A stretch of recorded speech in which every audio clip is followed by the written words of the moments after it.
Bom, vamos retomando então, nessa segunda parte dessa aula. A gente vai ver então aqui nesse nosso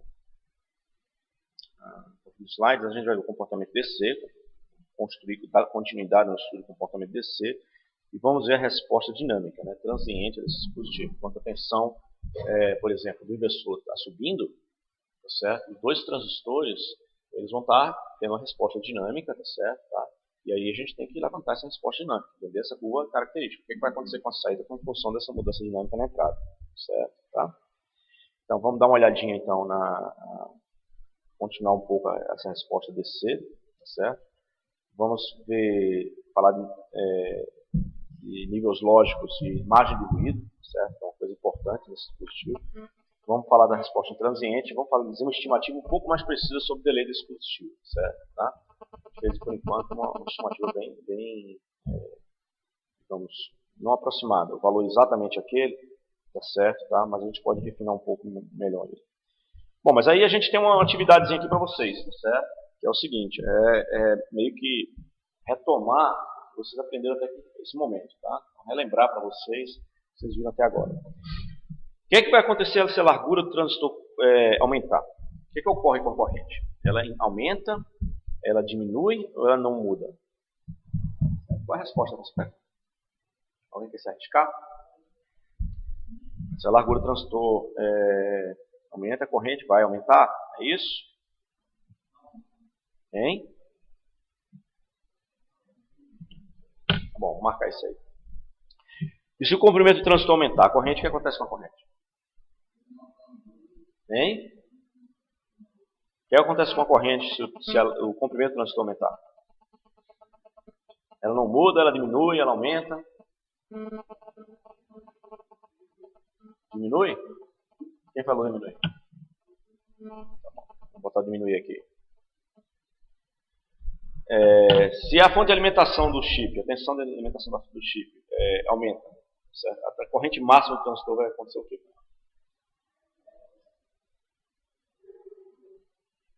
Se aumenta a tensão de alimentação, o que acontece com a corrente do transistor? Aumenta.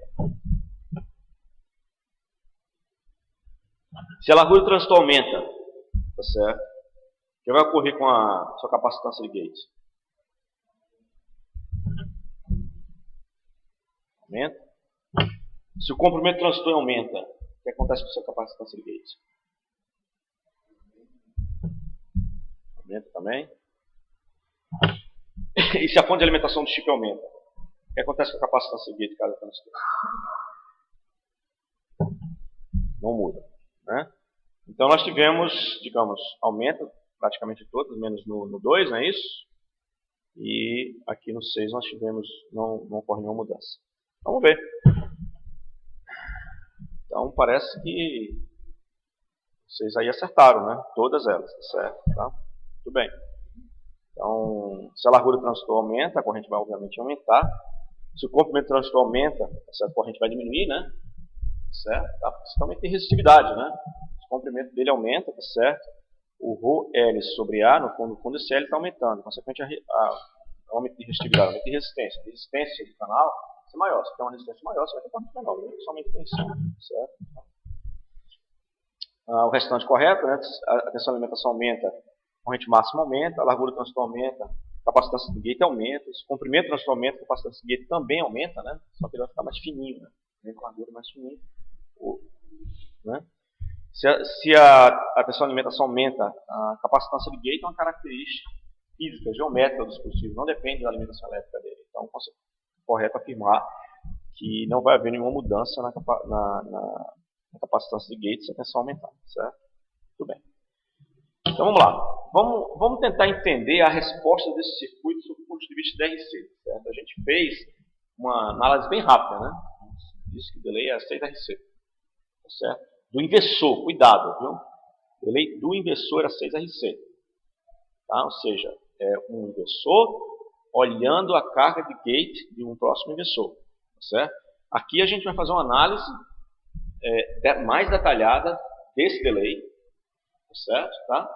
Mas para um transistor específico, tá certo? Mas antes de nós fazermos isso, vocês precisam se lembrar dessa resposta do circuito RC. Tá? Então, alguns de vocês viram isso aí muito por cima, outros de vocês entenderam profundamente, alguns de vocês não, certo? Tá? E é por isso que a gente precisa retomar isso um pouco, certo? A gente precisa entender, dado o circuito RC, que eu aplico uma fontezinha com pulso, tá certo? O que é que vai acontecer com essa tensão, tá certo? Nesse capacitor e a tensão no resistor, mas prioritariamente vamos ver o que vai ocorrer com essa tensão nesse capacitor. Muito bem. Então, eu sei que, pela equação 1, que a corrente do capacitor é CdVC-dt, tá certo? Tá?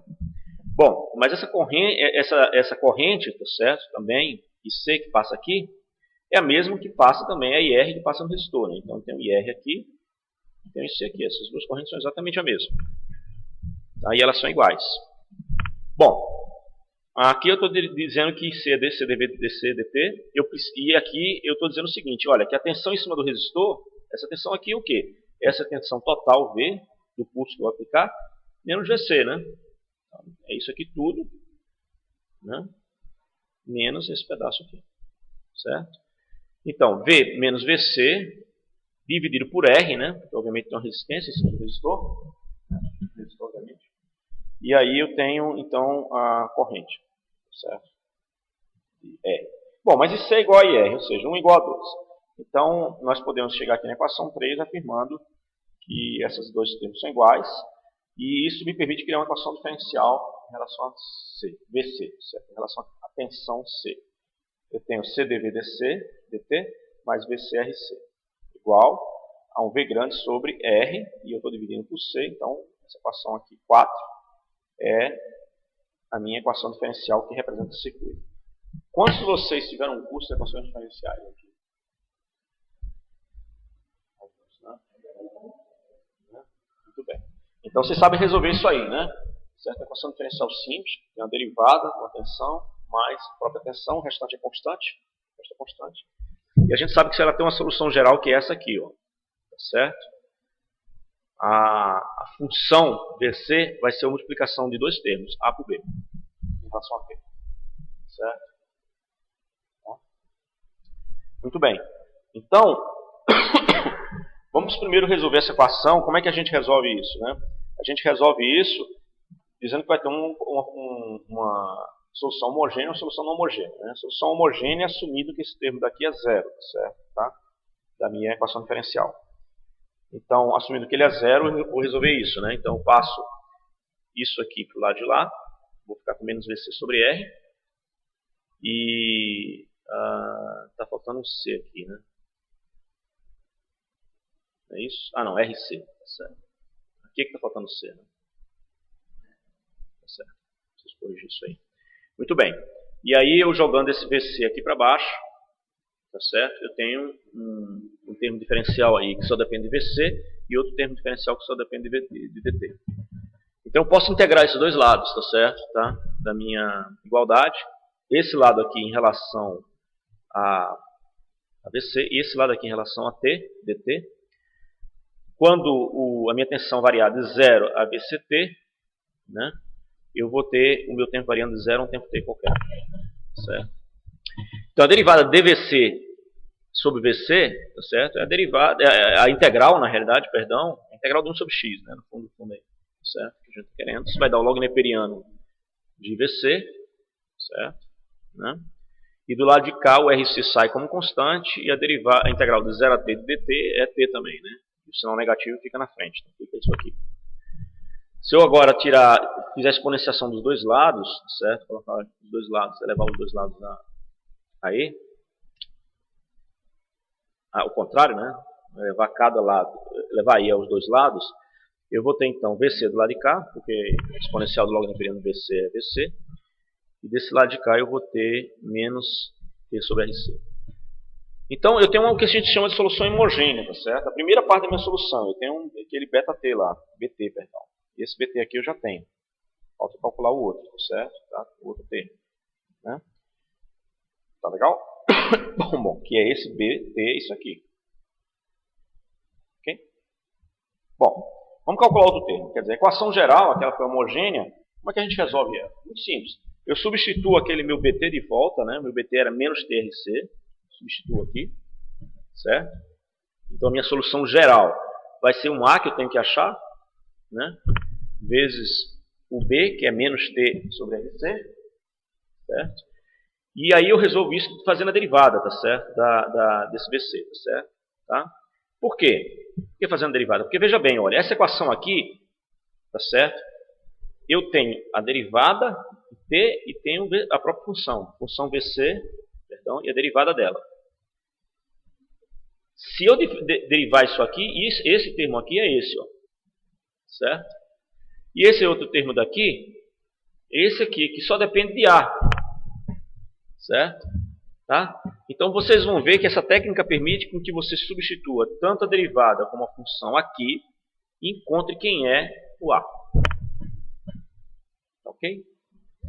Muito bem. Então, a derivada VC', que é dVC dt, é igual. Isso aqui é a derivada de um produto, né? Então, a derivada do primeiro, a linha, vezes o segundo, E menos TRC, menos, né? Porque tem um menos que vai ter, na realidade é mais o primeiro, que é o A de T, vezes a derivada desse outro aqui. A derivada desse outro aqui vai dar um menos, né? Por isso que aparece esse menos de cá. E a derivada exponencial é ela mesma. E esse TRC, quando ele for derivado, saindo para fora, ele vai trazer o menos, vai trazer o RC aqui para baixo. Certo? Muito bem.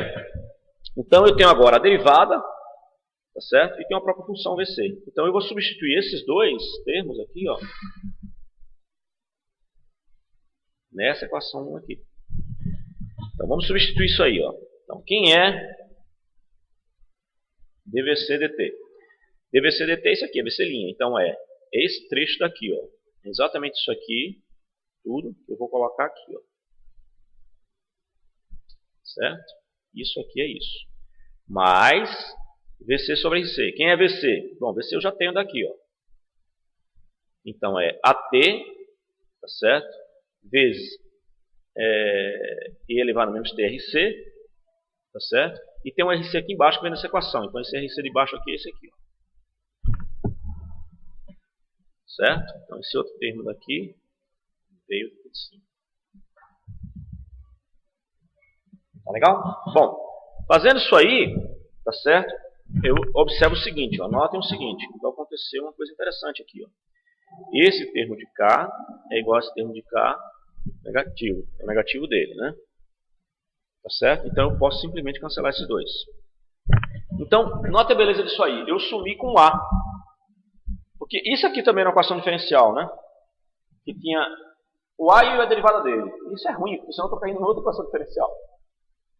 Tá certo? E aí, esse truque de resolução de equações diferenciais faz com que eu soma com a função AT. Fique só a derivada dela. Então, eu fico com a derivada dela é igual vezes menos TRC igual a V sobre RC. Ora, isso aqui, tá certo? Então, eu fico com isso. Isso aqui é fácil, então, de calcular quem é A, né? Porque eu jogo esse termo para o lado de lá. Fico, então, com essa equação. Essa equação integra os dois lados. Né? Integrando do lado de cá de 0 a t vai ficar a integral da derivada, é o próprio A. O V sai aqui, tá certo? Tá? Ok? Eu tenho então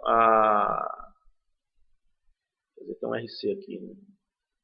As coisinhas faltando aqui, tá? Eu acrescento depois. E a integral disso aqui vai ser o quê? Integral em 0 a t, né? Em t vai ser ela mesma, né? Menos TRC, tá? E em 0, isso aqui vai dar 1, não é isso? Certo? Tá? Então, vou ficar com esse termo aqui. Ok? O RC sumiu aí. Bom, mas isso aqui é o A. Vocês estão lembrados que isso é o A? Ó, vamos voltar lá atrás, que nós estávamos definindo. Para ter a solução dessa equação, a gente precisa desses dois caras. Eu tenho agora o A. E eu já tinha o B, né? O B eu tinha daqui, eu tinha achado o B, ó. Tá certo? Então, consequentemente, já que eu tenho B, eu tenho um A e tenho um B, eu substituo naquela equação 2 lá embaixo, lá atrás, multiplicando os dois. Se eu multiplicar os dois, eu vou ficar com algo desse tipo aqui, certo? Ok? Porque quando você multiplicar esse E menos TRC por esse vai dar 1, quando você multiplicar esse por esse, ele vai ficar menos elevado a menos TRC vezes B. Em outras palavras, aquela tensão em cima daquele capacitor na hora que você aplicar o degrauzinho, tá certo? Ela vai ficar subindo dessa forma, obedecendo essa equação. Certo? Tá bom? Eu sei que isso aí é muito detalhe eletrônico e elétrico, tá certo? Mas isso é importante para vocês entenderem, tá certo? Eu gosto das coisas passo a passo, entender as respostas DC e trazer esse dispositivo, tá certo? Muito bem, isso aí só foi o RC, tá? Isolar. Vamos agora ver como é que a gente vai usar isso aí, tá? Bom, isso vai aparecer bem mais para frente ainda, tá? Vamos ver a resposta estática DC desse dispositivo, certo? Tá? Então, eu tenho que tentar, o que eu quero determinar agora é como é que a saída desse meu circuito, o V alto dele, vai responder em relação ao VI. Certo? Tá? Bom, a gente sabe algumas coisas bem básicas, né? Que VIN igual a zero, o meu circuito vai ser V alto e VDD. Certo? A gente sabe disso, assim, não porque a gente sabe o inversor. Note, a gente não sabe que aqui é um circuito inversor. É isso que eu estou querendo colocar para vocês. Eu estou colocando um transistor PMOS em cima do transistor NMOS, tá certo? E estou querendo mostrar que a curva que vai dar saída por entrada leva ao inversor. Isso eu não estou querendo chegar. Então esqueçam que vocês se lembram que isso aqui é o inversor. Isso é um circuito. Tem o NMOS embaixo, PMOS em cima, e eu quero derivar uma função V saída com V entrada. Essa função pode ser qualquer coisa arbitrária. Vocês não conhecem ainda essa função. Se essa função tiver um determinado comportamento, essa combinação desses dois transistores vai funcionar como um inversor lógico. Tá claro? Então esqueçam que vocês se lembram que isso aqui é inversor, tá certo? Tá? Eu vou pegar essas características elétricas que a gente derivou, tá certo? E a gente vai provar que esse circuito de um transistor NMOS com PMOS em cima leva a um inversor. Porque vocês acham que os caras construíram inversor como? Eles construíram inversor sim. Não sempre tinha triângulozinho com bolinha na frente. Ah, isso é inversor. E como é que é? Ah, não, ele põe o NMOS com PMOS. Não. Eles pegaram e arrumaram, botaram o NMOS de um jeito, viraram de cabeça para baixo, botaram a tensão do lado, botaram no outro, não funcionou. Tá entendendo? Até um determinado momento que eles colocaram os dois assim, olharam para eles, deve ser mais ou menos por isso aí, eles agora vamos ver porque funciona mesmo, tá entendendo? Parece que funciona, mas vamos ver. Certo? E aí eles fizeram exatamente esse estudo que a gente vai mostrar agora para vocês, para provar que realmente ele funciona como inversor. As coisas não caem assim do céu. O mouse não sempre existiu, tá certo? Google nem sempre existiu e a internet não sempre existiu desde a idade da pedra lascada. Não. Tem um trabalho, um processo por trás disso, tá certo?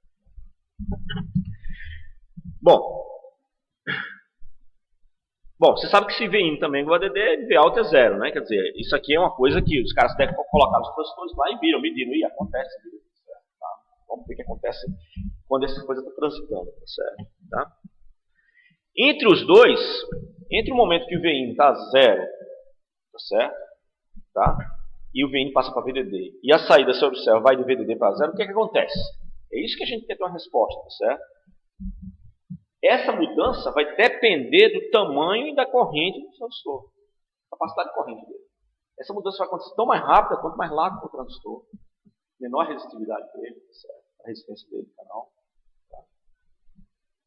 Mas uma coisa a gente tem certeza absoluta, que é a seguinte, olha, esse transistor aqui ideal, tá certo? Tá? As duas correntes, de dreno e de fonte, tem que ser as mesmas, tá certo? Tá? Porque ele não está ligado a nenhum inversor na frente. Então não tem nenhuma carga para ele.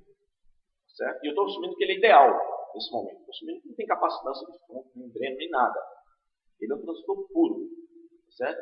A única coisa que ele observa são aquelas três equações de forte linear e saturação, tá? do meu modelo de Shockley. Certo? Tá? Então eu sei que essas correntes são iguais. Certo? A gente podia pegar então, você sabe que as correntes de dreno são iguais, pega essas duas equações que você tinha de dreno, que eu transformei em P, e bota elas iguais e resolve. Tá certo? Só lembrando onde você quer chegar. Na hora que você resolver isso, você quer obter uma função VO igual a uma função de VI. É isso que você quer, não perca de vista, tá certo? Você quer uma curva de transferência disso. Como é a resposta da saída em relação à entrada. Então, a gente pode resolver, mas olha, dá muito trabalho, certo? Você pode fazer uma solução gráfica bonitinha que resolve esse problema, certo? Tá? Então, vamos ver que solução gráfica é essa. Bom, então a gente sabe que a corrente do dispositivo depende da região que o transistor está, é isso? Então a gente precisa tentar entender, tá certo? Para que valores de Vin e Vout, onde é que estão os transistores NMOS e PMOS? Em que regiões está? Tá certo? Mais do que isso, para qualquer valor entre VI, vou chamar VIN de VI, tá? Vout de VO. Qualquer valor que tiver aqui no meio, aonde cada um dos transistores está. Certo? Se eu estiver nesse ponto aqui, o transistor NMOS está o quê? Está cortado, está linear, está na situação. E o que acontece com o transistor PMOS?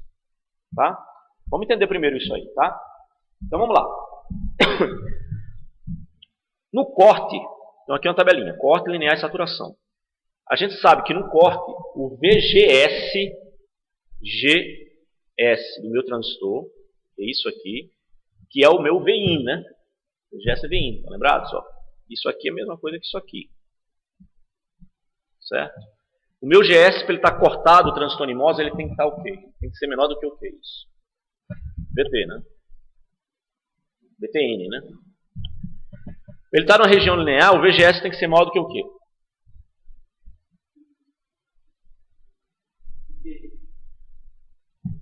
VTN. E para estar em saturação, ele tem que estar o quê?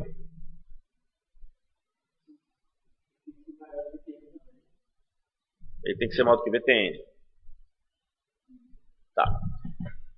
Bom, para ele estar na região linear, o VDS, então vamos agora, a gente está falando do VDS, daqui para cá, que é a mesma coisa que o meu Vout. O meu VDS tem que ser o quê? Ele está na linear. Tem que ser menor do que o quê? Exatamente. VGS-N, só isso? Menos ET, N. E o meu VDS-N tem que ser o quê? Do que o quê?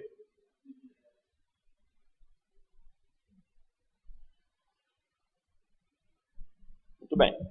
Vamos ver se é isso mesmo? Tá, perfeito, é isso aí. Tá? Só que tem uns detalhes, né? Que o nosso gente sabe, ó, que VGS-N, tá certo? Tá? É o VI. Certo? E VDS-N é o VO. Então a gente pode reescrever essas equações dessa forma, tá certo? Tá? Isso aqui a gente acabou de afirmar. Podemos reescrever assim. Certo? Então note que essas desigualdades agora estão todas como função de quem? De VI e Vout. Certo? Tá legal? Muito bem. A gente pode fazer a mesma coisa com o PMOS. O que acontece com o PMOS? Agora os sinais são trocados, tem valores que são trocados. Para ele estar no corte, o VGSP tem que ser maior do que o quê?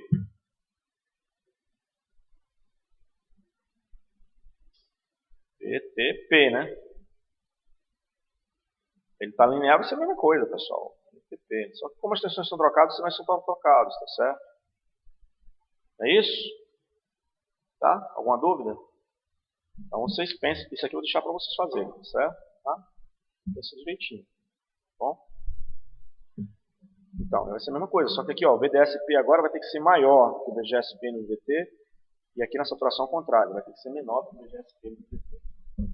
Tá? Bom, mas agora tem um detalhe interessante aqui, olha. Quem é, tá certo, os meus VGS, ó, VG, tá certo? S. Onde é que está o meu S?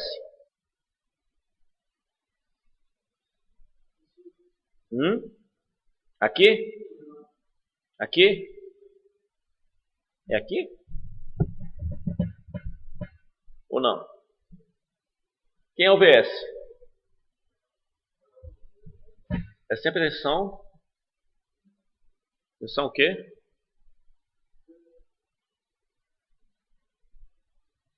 Tensão menor, né, pessoal? Onde é que está o meu VS? Hein? Tá aqui, né? Não é isso? Hein? Bom, você tem que pensar sobre isso aí, tá certo? Tá? Então, tem duas coisas, tá certo? Tá? Que pode lhe ajudar a derivar isso aqui. Porque, lembrando novamente, o que a gente quer? A gente quer tirar VGSP e VDSP e só colocar tudo como função V e Vout. Certo? Lembrar disso também. Né? Certo? Então, você pode olhar esse circuito por esse lado de cá, ou pode olhar esse circuito pelo lado de cá, pela entrada ou pela saída. Tá?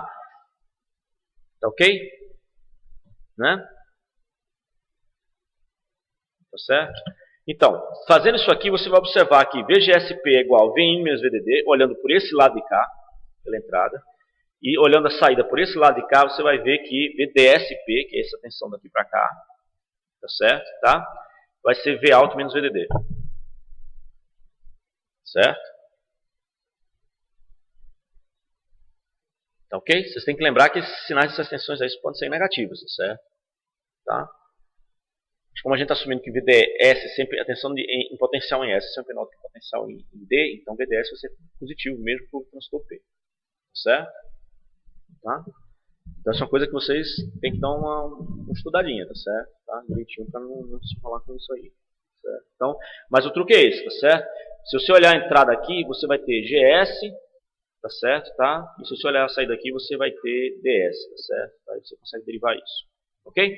Bom, fazendo isso aqui, você note que todas as nossas equações aqui estão com função de Vout, tá certo? Tá? Todas elas vão ficar com função de Vout, certo? São as azuis, né? Ó, tá? Vin, Vout, Vin, BTP, constante, Vout. Tá? Muito bem. Então, vamos ver agora as características do nosso dispositivo, certo? Ó, agora vem o truque, a hora do truque, tá certo? Tá? Se eu traçar no mesmo gráfico para beta N igual a beta P, isso é importante. O que significa beta N igual a beta P? É que eu ajustei a mobilidade, tá certo? Tá? Então eu tornei 2 vezes mais largo no transistor P, de modo que agora o beta P não vai ser 2 vezes menor que o beta N, vai ser igual, certo? Tá? Muito bem. E aí, como as duas correntes são iguais, eu posso colocar esses dois caras no mesmo gráfico. Certo? Tá? Então, eu estou colocando no mesmo gráfico. Quer dizer, para o transistor N, essa curva é conhecida. Para o transistor P, essa aqui vocês não tinham visto, mas é tranquilo, né? Porque agora, simplesmente, ele está no quadrante 3, né? 1, 2, 3, 4, certo? Tá? No fundo, as tensões são negativas e as correntes são negativas também. Certo? Né? Muito bem. Quando eu quero igualar essas duas correntes, elas vão ser, quando o transistor estiver operando, certo? Na região entre os dois extremos, né? Quando VIN for 0, ele está cortado, e VIN for VDD, que ele está saturado, esses dois extremos, ele vai ter um comportamento dinâmico, né? Então esse comportamento dinâmico vai ser dado pelas curvas. Os dois transistores têm que obedecer essas curvas, ponto. Certo? Muito bem. Só que essas duas correntes serem iguais é equivalente a você pegar uma, tomar o módulo da outra e igualar as duas, certo? Concorda? Não é isso? Tá, então eu tenho que tomar o módulo dessa daqui, que é negativa. Vou pegar um, tomar o módulo da negativa. Certo? Tá legal? Tá, aí tomando o módulo na negativa, o que eu estou fazendo? Perdão, desculpa ainda. Não. Tomando o módulo da negativa, eu estou pegando essa curva daqui e transpondo ela aqui para cima, né? Então ela vai ficar assim.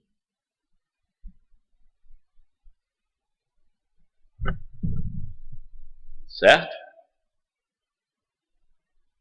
Ok? Bom, muito bem.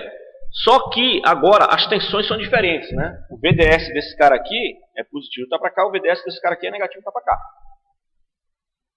Certo? Eu tenho que dar aí vem uma característica desse circuito. Olha, até agora eu não pluguei esses dois circuitos juntos, tá certo? Eu só tomei o módulo da corrente, mais nada, para dizer que as correntes são iguais.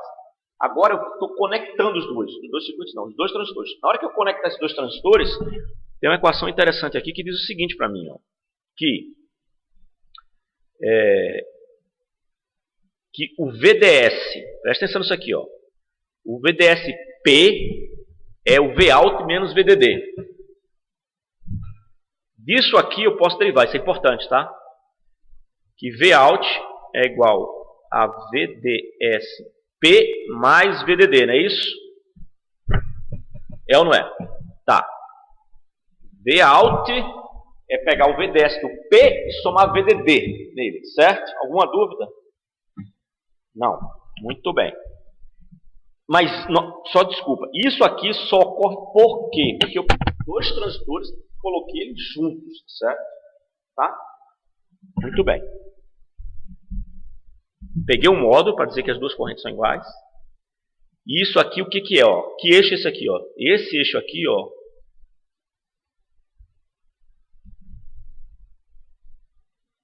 é VDSP, não é isso? Para que ele seja igual a... Quem é esse eixo aqui? VDSN, certo? Porque isso aqui tem a ver com essa curva verde. Tá claro isso aí? Mas VDSN quem é? Vout, certo? VDSN, DSN é Vout. Muito bem? Tá legal. Se isso é Vout, isso é VDSP, o que é que essa minha equação aqui disse? Que Vout é VDSP mais VDD. Então, eu tenho que pegar VDSP. Se eu somar VDD, esse resultado aqui vai ficar com o mesmo eixo que esse aqui, né? Vai ficar Vout. Concorda? Concorda ou não? Eu vou pegar então VDSP, somar VDD. Ou seja, se eu pegar essa curva daqui todinha, que eu tomei um módulo, porque eu sei que os módulos é que são iguais, os valores das correntes são iguais. Pegar essas duas curvas e somar VDD a ela, eu vou estar deslocando essa curva para a direita. Certo? Na hora que eu desloco essa curva para a direita, eu posso chamar esse eixo aqui, vai ser o mesmo eixo das duas. Porque na hora que eu somar VDD a isso aqui, que é VDSP, eu vou estar sendo igual ao Vout.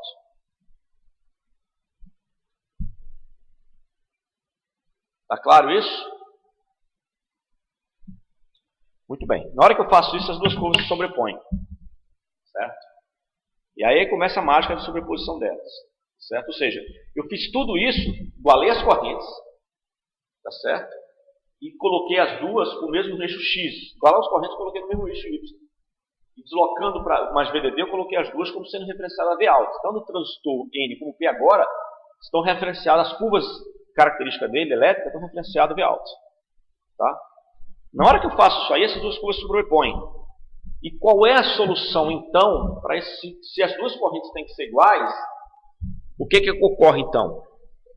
Para um determinado Vout aqui, a solução daquela equação que iguala as duas curvas, equações que igualam as duas curvas de choque, para qualquer um Vout que eu colocar aqui, eu vou ter um ponto em que achar somente os pontos que as duas...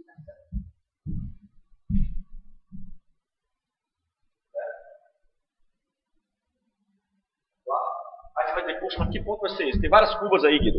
Bom, esse ponto a gente vai mostrar já já. Mas ele é o seguinte, ó. Se Vin, se a entrada VGS do transistor N for Vin 1, a gente sabe que tem uma equação que relaciona o Vin do transistor com o do outro, tá entendendo? A gente fez isso aí, certo? Tá? Então a gente sabe que o Vin do PMOS vai ser Vin 5. É só você fazer aquela conta com o VDD. Que vem um de um do outro é diferente de VDD. Os dois têm que somar VDD no final das contas. Tá certo? Tá claro isso? Bom, então, para um VIN, um determinado VIN, você vai ter uma curva, que é essa, e vai ter outra curva, que é essa. Um para o transistor NMOS e para o NMOS, PMOS. Esse valor que vai estar aqui não vai ser o mesmo valor que esse. Ele vai ser ajustado de VDD. Lembrados? Certo? Tá claro? Certo? Bom, então, e aí quando as duas se encontrarem, ele vai me dar um ponto, e esse pontinho aqui é que vai marcar a saída. Então eu tenho como pegar, aplicar uma entrada, pego qual é a curva que eu tenho em VGS, ajuste VDD lá, pego a curva do transistor P, vejo onde as duas se encontraram, aquele ponto ali vai me dar um ponto real. Certo? Bom, se eu fizer isso aí, tá certo? E começar a plotar essas correntes, vocês vão ver, por exemplo, vamos ver situações extremas. Aquela curva S do transistor P, não é isso? Lembra que isso aqui é do transistor P? Tá certo? Ó, o Vin é 0, porque o VGS é 0 do transistor N, o verde é NMOS. E nesse momento que o Vin é 0, tá certo? Tá? Você vai ter então uma curva de S, tá certo? Tá? Que vai ter um determinado valor, tá certo? E onde as duas se encontrarem é nesse ponto aqui, você tem qual é a saída desse ponto para Vin 0, tá certo? Se o Vin for 0,2 volts, eu aumentei um pouquinho o Vin, né? Então o Vin está agora já um pouquinho aqui maior, que é o VGS do N. Você vai ter uma curva equivalente do P, que vai ser ajustada de VDD, né? Vai ser 0,8%. 0,8 VDD, certo? É porque os dois têm que somar, você lembra? Os dois têm que somar VDD. E aí, onde os dois se encontrarem, você marca o ponto e aí você encontra a Vout. E aí você fica fazendo isso, tá certo? Você vai subir no VIN, está aumentando a tensão no VIN. Perdão. No fundo é o VGS do transistor NMOS para 0,4. E isso vai me dar uma tensão do gate source do transistor P, tá certo? Tá? O que falta para completar a VDD disso aí, certo? Os dois vão se encontrar, eu marco um ponto e aí eu vou ter a minha Vout, certo? Tá? Observe o seguinte, ó, que nesse momento aqui, ó, o transistor N está em quê? Está em saturação, está uma reta. E o meu transistor P está em quê? Está na região linear, né? Essa região aqui está no linear, está uma retinha aqui do começo, ó, certo? Tá?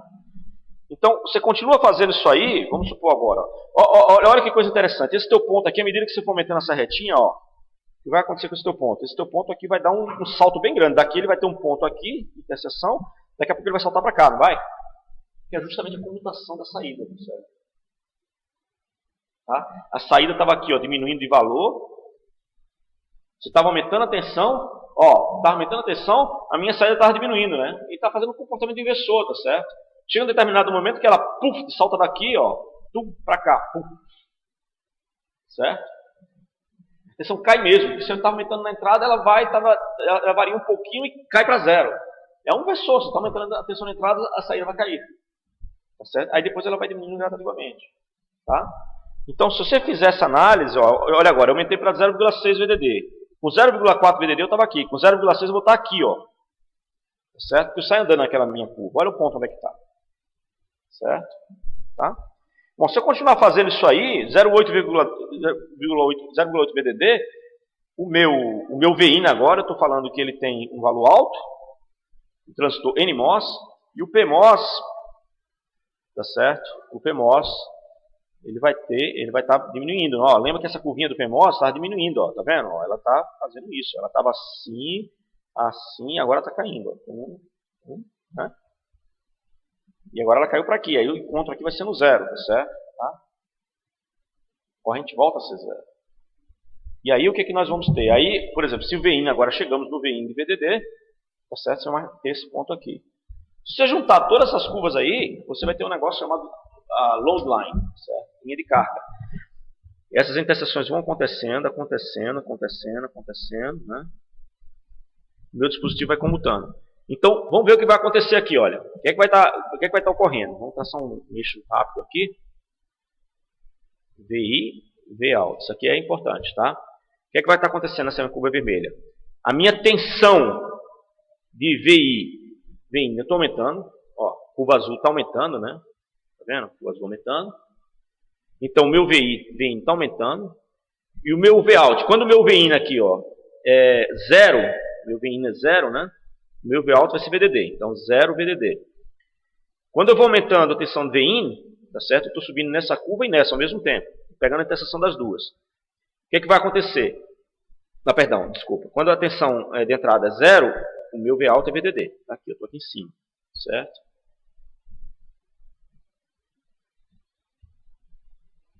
Então, à medida que eu vou aumentando essa tensão, o que vai acontecendo? A minha tensãozinha de entrada de saída vai diminuindo, ó, o Vout. Vai diminuindo, ela cai um pouquinho, até que ela tem uma comutação forte daqui para cá, ó. Então ela vai, desaba Vout, ó. O Vout está aqui, eu estou medindo Vout, ó. Ele está desabando, ó. Vout, certo? Perdão, VDD, Vout. Ele está desabando. Ele desaba, certo? Aí quando chega aqui, ele começa a diminuir mais devagar, né? O Vout começa a diminuir mais devagar e o meu VIN está aumentando, tá certo? Tá? O meu VIN está fazendo isso. Eu estava nessa aumentando aqui, só que agora eu estou pegando as interseções. Então essa curva está diminuindo. Então ela começa a fazer isso. E isso é justamente o quê? Eu peguei dois transistores e coloquei em cima do outro. Que comportamento de saída é esse aqui? Eu tenho valor baixo da entrada. O que acontece com a saída? Alto. À medida que eu vou aumentando o valor da entrada, a saída vai diminuindo um pouquinho e desaba. Tá certo? Ou seja, se o valor da entrada é 0, a saída vai ser 1. Se o valor da entrada é alto, é 1, a saída vai ser 0. E entre os dois tem um comportamento abrupto. Certo? Então, isso prova para vocês que aqueles dois transistores colocados um em cima do outro são, de fato, fazem um comportamento de uma porta inversora. Certo? Tá? E é justamente isso aí. Certo? Essa curva que resulta. Certo? Então, se eu tenho uma tensão baixa aplicada à minha entrada, a minha saída vai ser alta. À medida que eu vou aumentando a tensão, a minha saída vai, ó, diminuindo, ela cai rapidamente. E chega, quando eu tiver uma tensão alta na entrada, a minha saída vai ser. Então esse circuito funciona como indutor por causa disso. Tá legal? Bom, tem alguns pontos marcados aqui que a gente vai ver na próxima aula, tá certo? A, B, C, D, E. Né? Esses pontos mostram as várias regiões de operação do transistor. Então eu queria, em preparação para a próxima aula, que vocês fossem preenchendo essa tabela, certo? Tentem fazer isso aí sem olhar, tá? Porque aqui as respostas estão aqui, ó. Um vai estar no porta, outro na linear, outro vai estar na situação, saturação, assim por diante. Tá bom? Então, tente responder isso aí para vocês entenderem o comportamento desse dispositivo com calma, tá? Tá bom? Bom, na próxima aula a gente vai falar, dar continuidade ao estudo dessa característica e vamos falar também de margem de ruído, certo? Por que se eu estou com a entrada baixa, aumenta um pouquinho só a minha tensão, o meu circuito não muda. Tem uma faixa que ele não muda. E você quer isso, né? Porque se tem ruído no ambiente. Você não pode ter uma porta lógica lá com 0 e ter um ruídozinho, sei lá, um celular ligou perto, certo? Tá? E ele deu um picozinho de 0,2, 0,1 volt ali na entrada da porta lógica, ela não pode aumentar por 1 por causa disso, certo? E vou dar só uma dica por que isso acontece. Você está aqui numa tensãozinha 0, se aumenta um pouquinho a tensão, ó, o que acontece? Ele continua em VDD, ele não comuta. Então, esses platôs aqui ajudam a gente a ter margem de ruído com a ambiente. Tá bom? É isso, pessoal. Por hoje é só.